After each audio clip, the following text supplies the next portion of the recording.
Hello Phoenixou, ici le Phoenix. Comme vous avez vu dans le titre, on va parler de One Piece Red et de mon avis tout simplement. Alors pour pas éviter de vous spoil, il y aura une partie avec spoil et une partie sans spoil. Donc on démarre directement mon avis avec la partie non spoil. Allez, alors qu'est-ce que j'en ai pensé de ce film là? Eh ben déjà, on va parler de la multitude de personnages dans One Piece. Vous le savez, One Piece est un univers assez grand, assez largement grand même.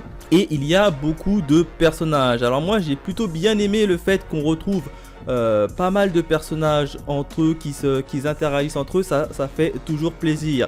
Sauf que à vouloir mettre trop de personnages, il faut savoir derrière les gérer. Et dans ce film là, j'ai trouvé qu'une partie était plutôt bien gérée et une autre partie était un peu délaissée. Et c'est un peu dommage.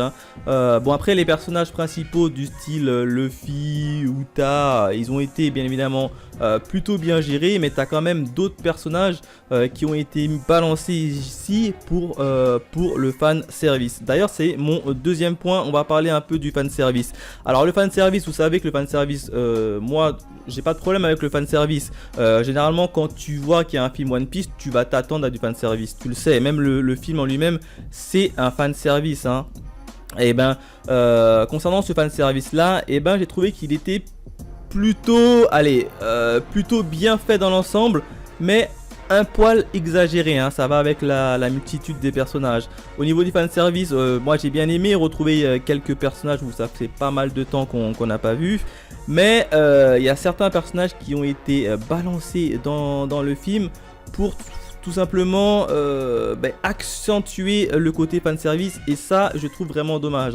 Je pense que personnellement ils n'avaient pas besoin d'accentuer le fanservice qui était déjà présent, et le fait de l'accentuer, le fanservice permet au film de descendre d'un cran, d'un niveau en dessous, et c'est vraiment dommage. Autre point également, c'est notamment ce que pas mal de personnes ont détesté dans le film, c'est les chants. Et oui, le film, il y a beaucoup de chants dans ce film d'animation. J'ai envie de vous dire, il fallait vous y attendre. Personnellement, moi j'étais déjà prévenu. Je savais très bien qu'un film où la personnage principale a comme métier chanteuse, donc forcément tu vas t'attendre à du chant dans le film. Là, ça m'a pas trop embêté. Après, je peux comprendre que dans ce film-là, c'est vrai qu'il y a pas mal de chants. C'est vrai que One Piece n'est pas habitué à nous balancer pas mal de chants dans ses films. Mais là, c'est vrai qu'il y en a eu beaucoup. Alors, je peux comprendre pour ceux qui ça a un peu agacé d'avoir tout le temps des chants à droite à gauche. Mais personnellement, moi, ça m'a pas trop agacé.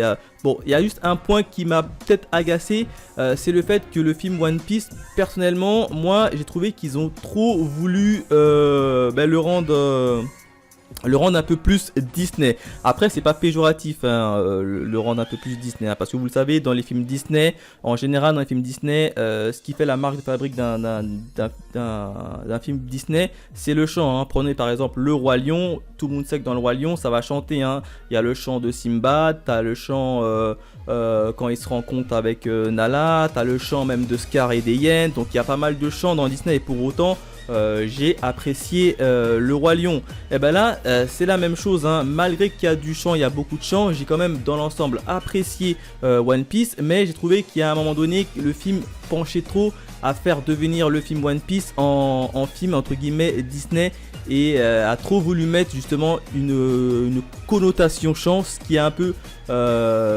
déplu à certains d'entre vous, et c'est vraiment dommage. Enfin, on va parler de l'antagoniste. Alors, sans vous révéler le nom de l'antagoniste, parce que là, on est dans la partie non spoil, j'ai trouvé l'antagoniste plutôt bien réalisé en termes scénaristiques même. Le film est plutôt bien fait. Bon, alors, il est simple, il est bien monté, il est bien fait, mais au fur et à mesure où tu avançais dans le scénario, tu avais quand même envie d'en savoir un peu plus sur l'antagoniste en personne, et donc j'ai trouvé ça plutôt bien fait et bien réalisé. Un petit point également au niveau graphisme et animation du film. Alors là, il faut pas s'attendre à un beau film d'animation, c'est de la Toei. Alors la Toei, ils ont fait le taf, il n'y a pas à dire, c'est assez lumineux, c'est assez coloris, c'est du One Piece quoi. Mais ne vous attendez pas à magnifique graphisme, animation, style SNK, etc. Hein. Ça fait le taf, hein. Je dis pas que c'est moche, hein.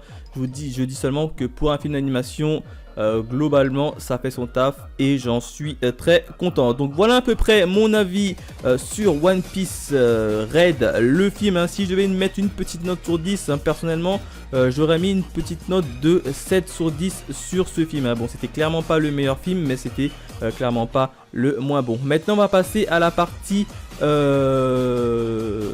spoil du film et on va rentrer un peu plus dans les détails. Alors on va revenir notamment sur les personnages, hein. Je vous avais dit que dans la partie non spoil qu'il y avait pas mal de personnages qui faisaient leur apparition ou qui faisaient leur retour, surtout leur retour, hein. Tout simplement pour amener le fan service. Et ben par exemple on peut citer qui? On peut citer Kobe, hein. Kobe qui a fait son grand retour. On peut voir il y avait Brûlé, il y avait Owen. Ouais, t'avais des membres de la famille de Big Mom qui étaient là, hein. Donc ça fait toujours plaisir de le voir, mais il y a pas mal d'entre eux qui ont été rajoutés et qui n'ont pas apporté grand chose au scénario et c'est vraiment dommage, hein. Par exemple il y avait Katakuri. Katakuri il intervient juste à la fin, à la bagarre finale, juste pour se montrer et te dire oh c'est moi, c'est Katakuri. Ça j'ai vraiment trouvé ça un peu dommage. Il y a d'autres personnages aussi qui n'ont pas été très respectés, hein, ça faut le dire, hein. C'est notamment les amiraux. Kizaru et Fujitora, on les sait, les deux ils sont badass, ça c'est censé être les top du top de la marine. Et ils sont arrivés sur l'île, ils se sont fait un peu victimiser par Shanks, hein, et ça c'est vraiment dommage, hein. Ils se sont un peu fait victimiser trop facilement par Shanks. Et j'ai trouvé ça vraiment dommage. Bah tiens, on va parler un peu de Shanks.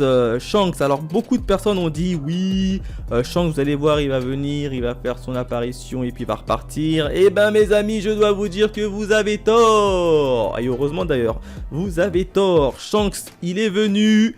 On a vu son histoire, on a un peu plus approfondi son passé et ça j'ai trouvé ça vraiment cool, hein. On a approfondi son passé notamment avec Uta et sa relation qu'il a avec elle. J'ai trouvé ça super, assez bien raconté, bien maîtrisé, super fun et en plus de ça il va se taper dans le film, hein. Donc il est venu, il a rencontré, on a vu le passé d'Uta, il se tape dans le film, que ce soit avec l'antagoniste finale ou bien même il va mettre un petit coup de pression à Kizaru et à Fujitora, donc ça c'était plutôt fun. Donc Shanks il n'a pas fait qu'une petite apparition, non, il a vraiment participé au film et ça c'était vraiment fun. Je voulais également revenir sur la partie chant du film de One Piece. Globalement le chant, comme je vous l'ai dit un peu plus tôt, moi j'ai apprécié.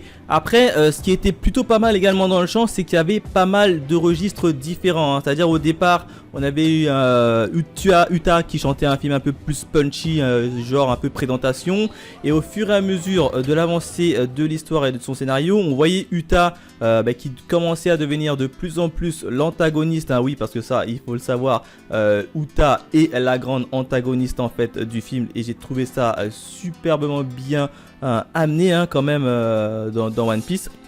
Et puis là, au fur et à mesure où elle devenait l'antagoniste, ben, j'ai trouvé également que son registre musical partait un peu plus dans le fight, hein, dans la bagarre. À un moment donné, elle a sorti une musique un peu plus fight quand elle devenait un peu plus antagoniste dans le film.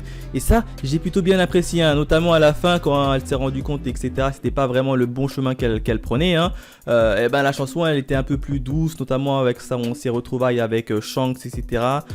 Et qui se sont expliquées. Donc non, franchement, le côté chant, tu vois quand même que le côté chant, ou même le film, a été pensé et amélioré avec le chant, ou si vous préférez, le chant a permis au film de One Piece de se sublimer un peu plus vers le haut. Mais après, est-ce qu'ils en ont trop mis? Pour ma part, ils en ont pas trop mis, hein. Pour moi ça a été plutôt bien géré, mais après je peux comprendre que pas mal d'entre vous voient qu'ils en ont mis partout et que ça les a un peu gavés. Donc voilà ce que je pouvais dire sur le film One Piece Red et notamment le passé de Shanks? Et ben personnellement j'ai plutôt bien adoré, et comme je vous l'ai dit précédemment, sur une note de 10 personnellement j'aurais mis la note de 7. Voilà ce que je pouvais dire sur le film One Piece. N'hésitez pas à me dire dans les commentaires quels ont été pour vous votre avis, si vous avez aimé, pas aimé, bref dites-moi tout ça dans les commentaires. Quant à nous on se retrouve très vite pour de nouvelles aventures. Allez, bye mes Phoenixous.